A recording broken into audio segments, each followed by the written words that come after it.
This moment of zen is in memory of Roman Reigns' boring title streak. Finally, the American Nightmare is the Universal Champ. This is me last time I rode a Sportster. This is me now. I have conquered my fear. Alright, here we go. This is going to be this week's bike that I'm doing a review on. This is a 2020 Harley Davidson 1200 Iron. As you see, the bike's really nice. It's got a good look to it. It has the big swooping handlebars, this tall windshield for cutting back on some of the wind. You got this mid controls, a pretty high mid control.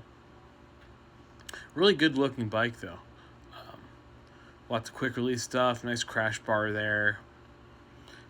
Also, smallish headlight, but it doesn't need to be that big.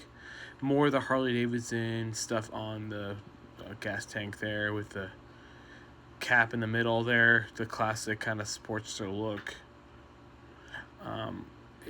It's got these nice blacked out, twin cylinder engine here. Everything's black as opposed to chrome, which I really like that about the Iron line.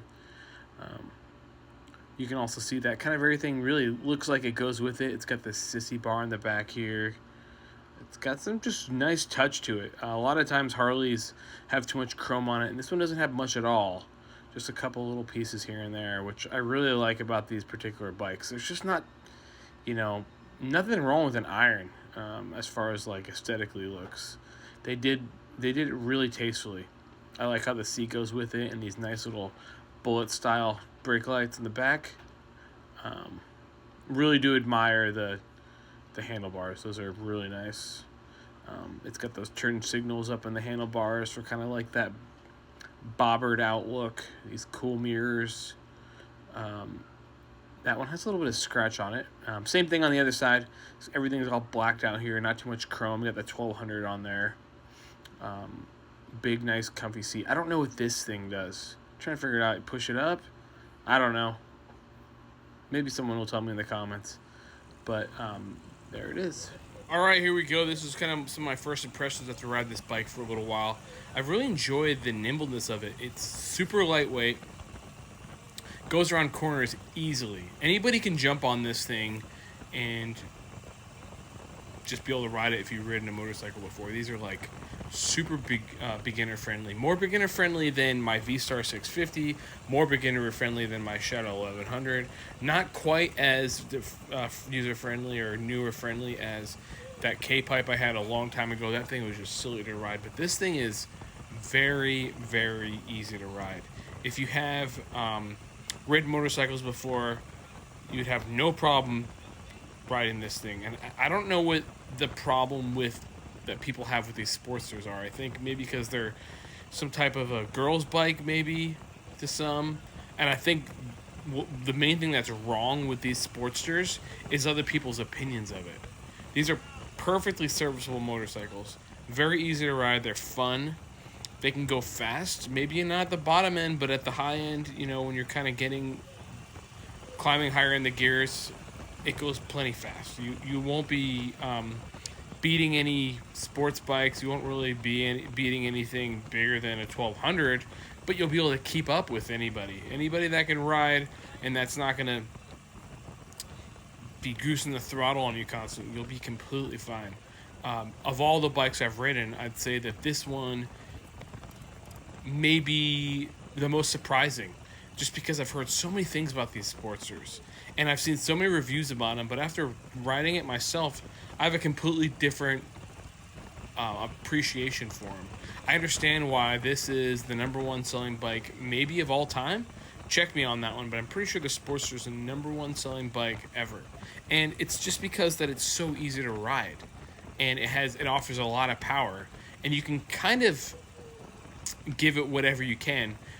It's really forgiving early in the gears, so if you're not trying to go super fast, you don't have to. It's not like a bike where if you just sneeze on the throttle, it's going to absolutely own you. It's not going to be something that you will regret giving a lot of gas to. It's something that anybody can get on. I can't say it enough. It's just really shocked on how much fun this bike was to ride. I don't love the riding position stock. The pipes are really, really quiet. The overall kind of feel of a stock one is not the most, great experience, but I haven't ridden like a completely stock Harley in a long time, so maybe all of them are like this. Everyone I've ever ridden kind of had some stuff done to it, and I see why. But these handlebars are really comfortable. I'm riding this thing with one hand around corners with ease. I don't really see an issue having one of these as a bike that you'd ride as a secondary bike or even as your primary bike. For me, it doesn't offer enough overall horsepower to maybe take it everywhere and ride with all the people that I ride with. They would probably make fun of me the whole time. And on top of that, I just wouldn't be able to keep up with them because they ride fast on faster bikes by miles than this thing is. But my overall take is that if you want to get into a Harley and you're not looking to spend a lot of money, these Sportster 1200s are a terrific idea. You will not be upset with it. It's a good introduction to kind of what Harley Davidson bikes are about, what Harley Davidson kind of feels like. You still get the little bit of the torque, maybe not the torque that the touring bikes will provide, but you still feel really torquey on that thing.